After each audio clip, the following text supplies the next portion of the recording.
Welcome back guys. थोड़ा सा different video ये होने वाला है। आज के इस वीडियो में बात करूंगा कुछ ऐसे टूल्स के बारे में जिनको मैं ऑलमोस्ट डेली यूज करता हूं। अब जरूरी नहीं कि ये सारे डिजिटल मार्केटिंग रिलेटेड ही टूल्स हों, कई बार प्रोडक्टिविटी के पॉइंट ऑफ व्यू से भी मैं डिफरेंट डिफरेंट टूल्स को यूज करता हूं, तो उनको भी मैंने यहाँ पर इंक्लूड किया हुआ है। साथ ही साथ अगर आपको लगता है कि कुछ टूल्स में आपको डाउट है और आप पूछना चाहते हैं कि इस स्पेसिफिक काम के लिए कौन सा टूल हो सकता है, तो आप कॉमेंट सेक्शन में पूछ लीजिएगा। अगर मैंने उस स्पेसिफिक काम के लिए किसी टूल को यूज किया होगा और मेरा कोई एक्सपीरियंस होगा, तो मैं कमेंट सेक्शन में जरूर जो है वो आपको रिप्लाई करने वाला हूं। तो जो सबसे पहला टूल है दैट इज बेसिकली मीरो, जो आप देख रहे हो, जिसके ऊपर मैं आपको पढ़ाता हूं। ठीक है, तो यहां पर मैं अगर वीडियो ही बना रहा होता हूं तो भी मैं मीरो को यूज कर रहा होता हूं, अगर मैं क्लास में पढ़ा रहा होता हूं तो भी मैं मीरो को यूज कर रहा होता हूं, क्योंकि यहां पर एक तो मैं इस टाइप से जो माइंड मैप्स वगैरह बहुत आसानी से बना सकता हूं, बहुत सारी टेम्पलेट्स वगैरह हैं उनको मैं यूज कर लेता हूं। और सबसे खास बात की मेरी एक आदत है ना, ये पेन से लिखने की। आप लोगों ने देखा होगा, मैं सालों से वीडियो बनाता आ रहा हूं और मुझे पेन टैप के ऊपर काम करने में मजा आता है। राइट, मुझे इस तरीके से पढ़ाने में बहुत ज्यादा मजा आता है।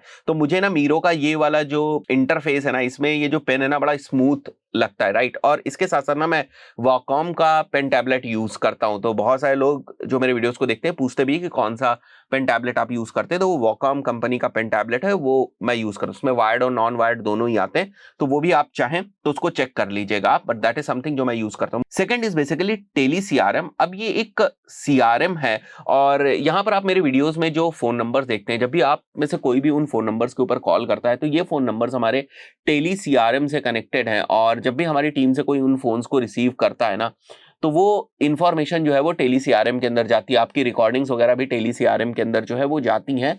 और फिर वहां पर जो भी कैंडिडेट होता है, जो भी लीड हमारे पास आई होती है, इंक्वायरी हमारे पास आई होती है, उसका जो स्टेटस है वो मार्क किया जाता है कि भाई ये लीड फ्रेश है या ये लीड किस रिक्वायरमेंट के पॉइंट ऑफ व्यू से, फिर वहां से फर्दर उसको टेक फॉरवर्ड किया जाता है। तो इस पॉइंट ऑफ व्यू से हम लोग टेली सीआरएम को यूज कर रहे हैं। और ऐसा नहीं कि केवल हम एक ही सीआरएम को यूज करते हैं। Tele CRM is one CRM जिसको बेसिकली हम लोग कॉलिंग वाली, ये जो हमारी इंक्वायरीज होती है स्पेशली यूट्यूब चैनल की, इनके लिए हम लोग टेली सीआरएम को यूज करें। इसके अलावा भी एक दो सीआरएम्स को हम लोग यूज कर रहे हैं इंटरनली, जिसमें बेसिकली जो हमारे एजेंसी की लीड्स वगैरह होती उनको हम मैनेज करते हैं कि लीड अभी किस स्टेज पे हो और किस स्टेज के अंदर हमारे पास अभी कितना रेवेन्यू जो है वो हो रहा है। तो उन सब पॉइंट ऑफ व्यू से हम दूसरे टाइप ऑफ सीआरएम्स को यूज करते हैं। बट जो ये फोन्स आ रहे होते हैं उसके पॉइंट ऑफ व्यू से हम टेली सीआरएम को यूज करते हैं। तो रिपोर्टिंग वगैरह के पॉइंट ऑफ व्यू से, क्योंकि 2 यूजर्स का प्लान है, 2 नंबर जो आप देखते हो इसके लिए 2 अलग डिफरेंट लोग हैं जो उन फोन्स को रिसीव करते हैं, तो 2 यूजर्स का मेरा प्लान है।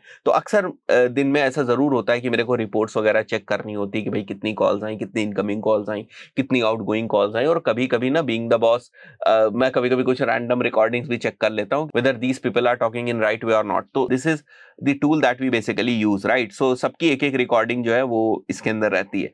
राइट, एंड थर्ड टूल जो मैं बहुत ज्यादा यूज करता हूं वो एक पैबली और गूगल शीट। गूगल शीट को तो वैसे ही इन जनरल हम लोग बहुत ज्यादा यूज करते हैं, बट पैबली और गूगल शीट को मैंने इसलिए मेंशन किया हुआ कि कई बार मुझे बहुत different different types of integrations करने पड़ते हैं। कई बार क्लाइंट्स के पॉइंट ऑफ व्यू से बहुत सारे लैंडिंग पेजेस बनते हैं, तो लैंडिंग पेजेस के ऊपर जो डिफरेंट डिफरेंट फॉर्म्स है ना, उनकी इंफॉर्मेशन मेरे को गूगल शीट में सेंड करनी होती है, kind of a small CRM बनाने के पॉइंट ऑफ व्यू से।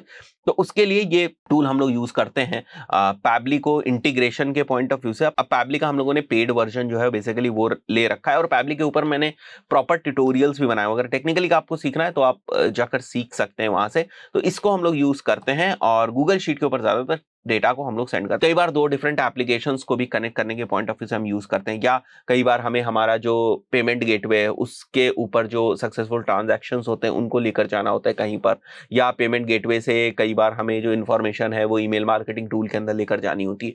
तो पैबली को मैं बेसिकली बहुत सारे सिनेरियोज में जो है वो यूज कर रहा होता हूँ, और ऑलमोस्ट रोज यूज कर रहा होता हूँ, इसलिए मैंने यहाँ पर इसको मेंशन कर दिया है। Right, and integration is something जो बेसिकली आपको जरूरत पड़ेगी ही पड़ेगी अगर आप एजेंसी वगैरह में काम करते हैं, तो उसके लिए आप पैबली को यूज कर सकते हैं। मैं इसका लिंक वगैरह भी आपको डिस्क्रिप्शन में दे दूंगा, if you want to use आप कर सकते हैं। देखिए, गूगल एड्स, जीटीएम और एनालिटिक्स, इससे आप मेरे को अलग नहीं रख सकते, बट गूगल एड्स के वेब इंटरफेस पे अब मेरे को ज्यादा मजा नहीं आता है।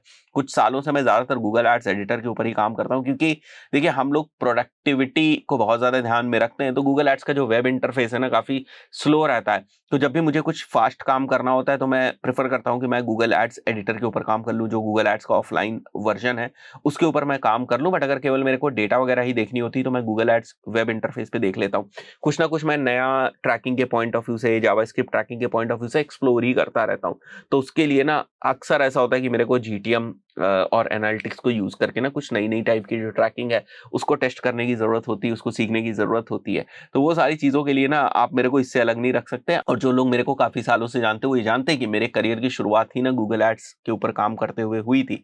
तो आज भी अगर मैं बात करूं गूगल एड्स और मेटा एड्स में, मैं ज्यादातर वक्त किस प्लेटफॉर्म के ऊपर बिताता हूँ, किस प्लेटफॉर्म को एक्सप्लोर करता हूँ, कहाँ पर ज्यादा मेरे को स्ट्रेटजीज बनाने में मजा आता है, किसके ऊपर काम करने में ज्यादा मजा आता है, that is basically Google ads आज भी।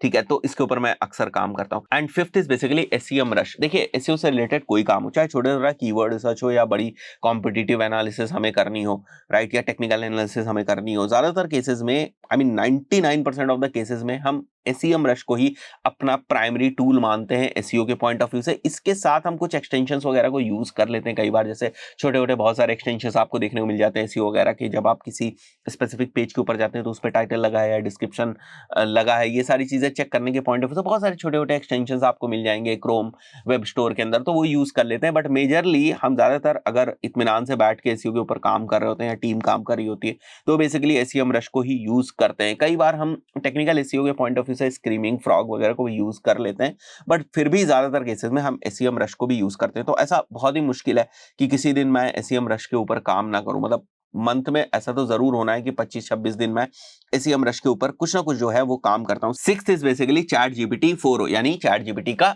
Paid version. अब देखिए मैं चैट जीपीटी को बेसिकली कंटेंट राइटिंग के लिए नहीं यूज कर रहा होता हूं। मैं ना बहुत कुछ चैट जीपीटी को यूज करता हूं डेटा एनालिसिस के पॉइंट ऑफ व्यू से। जैसे फॉर एग्जांपल कई बार ना मैं कैंपेन्स की कुछ डेटा डाउनलोड कर लेता हूं और उसको चैट जीपीटी में अपलोड कर देता हूं। उसके बाद कुछ कॉन्टेक्स्ट देकर वहां से मैं क्वेश्चंस पूछ पूछ के उस डेटा की जो एनालिसिस है वो करता रहता हूं। कई बार मैं यूट्यूब की कुछ डेटा को डाउनलोड कर लेता हूं, यूट्यूब की डेटा को स्टडी करने के पॉइंट ऑफ व्यू से फिर से उसको अपलोड मार देता हूं मैं चैट जीपीटी के ऊपर, और फिर वहां से मैं क्वेश्चंस कर करके उस डेटा से जो पॉइंटर्स निकालने, जो इन्फॉर्मेशन निकालनी उसको मैं निकालने की कोशिश करता हूं। कई बार मैं, क्योंकि जैसे मैंने आपको बताया ट्रैकिंग वगैरह पे मैं अक्सर काम करता हूं, तो कई बार अगर मुझे कुछ स्क्रिप्ट्स वगैरह लिखवानी जावा स्क्रिप्ट के पॉइंट ऑफ व्यू से तो उसके लिए करता हूं। कभी मुझे कुछ कोड मॉडिफाई कराना है तो उसके पॉइंट ऑफ व्यू से करता हूं। तो ऐसा नहीं कि मैं कंटेंट के पॉइंट ऑफ व्यू से ज्यादातर चैट जीपीटी का इस्तेमाल करता हूं। ऑलमोस्ट मैं जीरो इस्तेमाल करता हूं चैट जीपीटी का कंटेंट के पॉइंट ऑफ व्यू से। हाँ, टीम जरूर चैट जीपीटी का कंटेंट के पॉइंट ऑफ व्यू से इस्तेमाल करती है अगर उन्हें कोई हार्ड कॉपी वगैरह लिखनी होती है, बट मैं वो चैट जीपीटी का उस पॉइंट ऑफ व्यू से इस्तेमाल नहीं करता हूं। मैंने जो आपको 2-3 चीजें बताई उन्हीं के पॉइंट ऑफ व्यू से इस्तेमाल करता हूं। कई बार मुझे कुछ कॉम्प्लेक्स कैलकुलेशंस वगैरह करवानी होती है तो उसके लिए भी छोटे छोटे कैलकुलेशंस के टूल्स टाइप के मैं खुद चैट जीपीटी के अंदर प्रॉम्प्ट डाल डाल के बनाकर और उसके बाद उससे जो कैलकुलेशंस है वो करवाता रहता हूँ। जैसे अभी ना मुझे हमारे एम्प्लॉयज के लिए इंसेंटिव मॉडल्स जो है वो बनाने थे, तो इंसेंटिव मॉडल को पूरा ना मैंने चैट जीपीटी की मदद से बनवाया कि किस तरीके से इंसेंटिव मॉडल होगा, कितने प्रोजेक्ट्स के बाद कितना परसेंटेज ऑफ इंसेंटिव होगा, और अगर वो पर्सन किसी टीम को लीड करता है तो वो परसेंटेज किस तरीके से वैरी होगा। तो जबरदस्त तरीके से चार्ट वार्ट बनाकर 2-4 दिनों में हम लोगों ने उसको तैयार किया। So these are the different ways जिनके लिए मैं चैट जीपीटी का इस्तेमाल करता हूँ। तो बड़ी अजीब और गरीब चीजों के लिए हम लोग चैट जीपीटी का कभी कभी इस्तेमाल करते हैं। दिस इज वन थिंग जिसके ऊपर अक्सर मैं काम कर रहा होता हूँ। पेड सब्सक्रिप्शन लिया है तो वो भी वसूलना होता है, तो जबरदस्त तरीके से काम करते हैं भाई चैट जीपीटी के ऊपर। सेवेंथ इज एक्सटेंशंस को हम इग्नोर नहीं कर सकते। बहुत ही छोटे टूल्स होते हैं गूगल वेब स्टोर के अंदर, बट अगर एक्सटेंशंस ना हो तो बहुत सारा काम आपका जो है ना वो मिस हो जाएगा। बड़ी फास्ट काम हो जाता है आपका एक्सटेंशन से।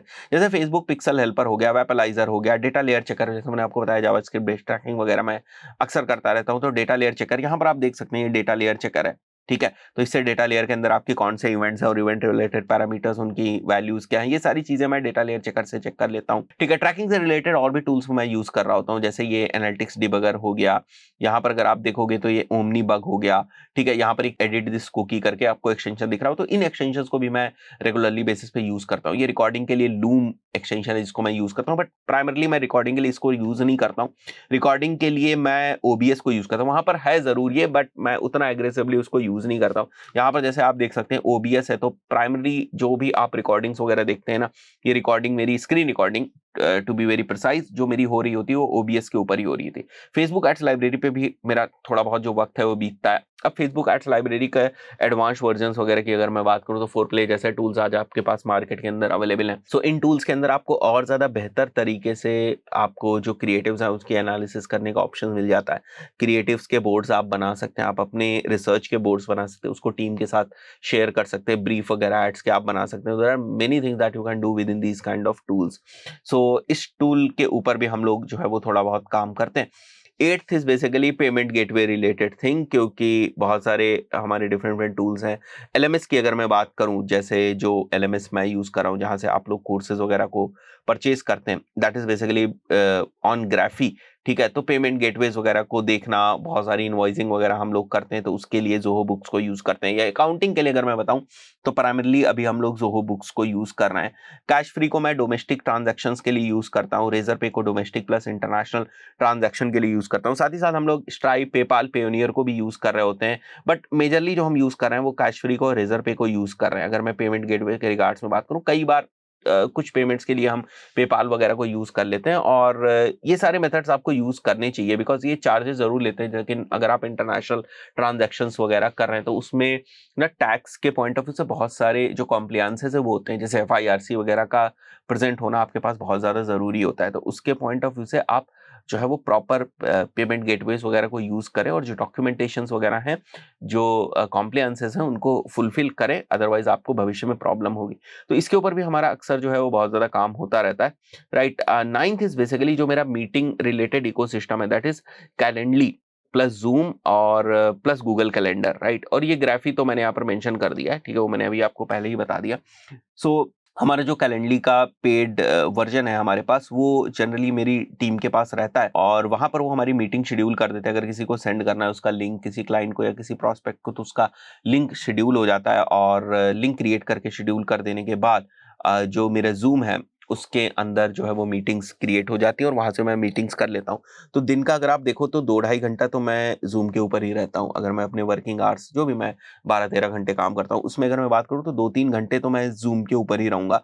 अगर मेरी क्लास है किसी दिन तो 2 घंटे आप और जोड़ लीजिए, मतलब 4-5 घंटे ऑन एन एवरेज ना, मैं 4 घंटे तो आप मान के चले ऑन एन एवरेज ना मैं जूम के ऊपर रहता हूँ। और इसी को सिस्टम को बेसिकली मैं यूज कर रहा होता हूँ, अपॉइंटमेंट्स के लिए कैलेंडली को, और मीटिंग्स के लिए जूम को, और जो हमारे इवेंट्स हैं या रिमाइंडर्स हैं या जो मेरे टास्क हैं उसके लिए ना मैं गूगल का जो इकोसिस्टम है उसको बेसिकली मैं यूज कर रहा होता हूँ, जहाँ पर गूगल कैलेंडर वगैरह है, and Google calendar is connected to Zoom and Calendly, तो कोई प्रॉब्लम नहीं होती। और वैसे मेरी जो पर्सनल ईमेल है या मेरी जो वर्क ईमेल है उसमें जो गूगल कैलेंडर है ना वो भी आपस में कनेक्टेड है। तो अगर मैं किसी एक स्पेसिफिक ईमेल के ऊपर जाता हूँ ना तो मुझे सारे मेरे गूगल कैलेंडर्स की जो इन्फॉर्मेशन है वो दिखाई देती है। तो मेरे जो टास्क हैं या मेरे जो इवेंट्स वगैरह है वो ज्यादातर मैं गूगल कैलेंडर के अंदर ही जो है वो मैनेज करता हूँ, और मुझे वो बड़ा ही कन्वीनियंट लगता है। और जिस भी टूल को मेरे को इंटीग्रेट करना होता है मैं गूगल कैलेंडर से इंटीग्रेट कर देता हूँ। और मार्केट में बहुत सारे डिफरेंट ऑप्शंस हैं, बट मैं गूगल कैलेंडर से ज्यादा फेमिलियर हूँ। इवन मैं अगर हार्डवेयर के पॉइंट ऑफ व्यू से बात करूँ तो मैं ज्यादातर एप्पल का इकोसिस्टम हार्डवेयर के पॉइंट ऑफ व्यू से यूज कर रहा हूं। बट अगेन अगर मैं इस टाइप से बात करूं, चाहे वो ड्राइव की बात करूं, चाहे वो स्टोरेजेस की बात करूं, चाहे वो मेल्स की बात करूं, कैलेंडर की बात करूं, ठीक है, प्रोडक्टिविटी रिलेटेड टूल्स की मैं बात करूं, तो ज्यादातर हम गूगल के इकोसिस्टम के ऊपर डिपेंडेंट है। तो आई बिलीव आपको समझ में आया होगा जो टूल्स को मैं यूज कर रहा हूँ और किन पर्पसेस के लिए मैं बेसिकली यूज कर रहा हूँ। अगर आपको मैंने जैसे स्टार्टिंग में बताया कोई डाउट है कि इस काम के लिए आप टूल को कोई यूज कर रहे हो और आप बताना चाह रहे हो उसको, तो कमेंट सेक्शन में बता सकते हैं। डाउट है कि भाई ये इस काम के लिए कौन सा टूल यूज किया जा सकता है, तो अगर मैंने पहले टूल्स को यूज किया होगा, उस काम के लिए किसी एक स्पेसिफिक टूल को यूज किया होगा और मेरा कोई ओपिनियन होगा तो मैं आपको बता दूंगा। मतलब आप इस बात को समझे ना कि पिछले 8-9 साल के करियर के अंदर ना मैंने बहुत सारे पेड अनपेड टूल्स को एक्सप्लोर किया है। कुछ अच्छे टूल्स को यूज किया, कुछ टाइम तक फिर बंद किया, फिर बहुत सारे टूल्स को यूज किया ना, मतलब ग्रुप बाय टूल से लेकर जो लाइफ टाइम डील तक के टूल्स होते हैं, बहुत सारे टूल्स को मैंने यूज किया। तो अगर मैं कुछ इनपुट दे पाऊंगा तो मैं जरूर कोशिश करूंगा कि मैं आप लोगों को कुछ बता पाऊँ। आशा करता हूँ वीडियो आपको पसंद आएगा। मिलते हैं नेक्स्ट वीडियो में। Till then good bye.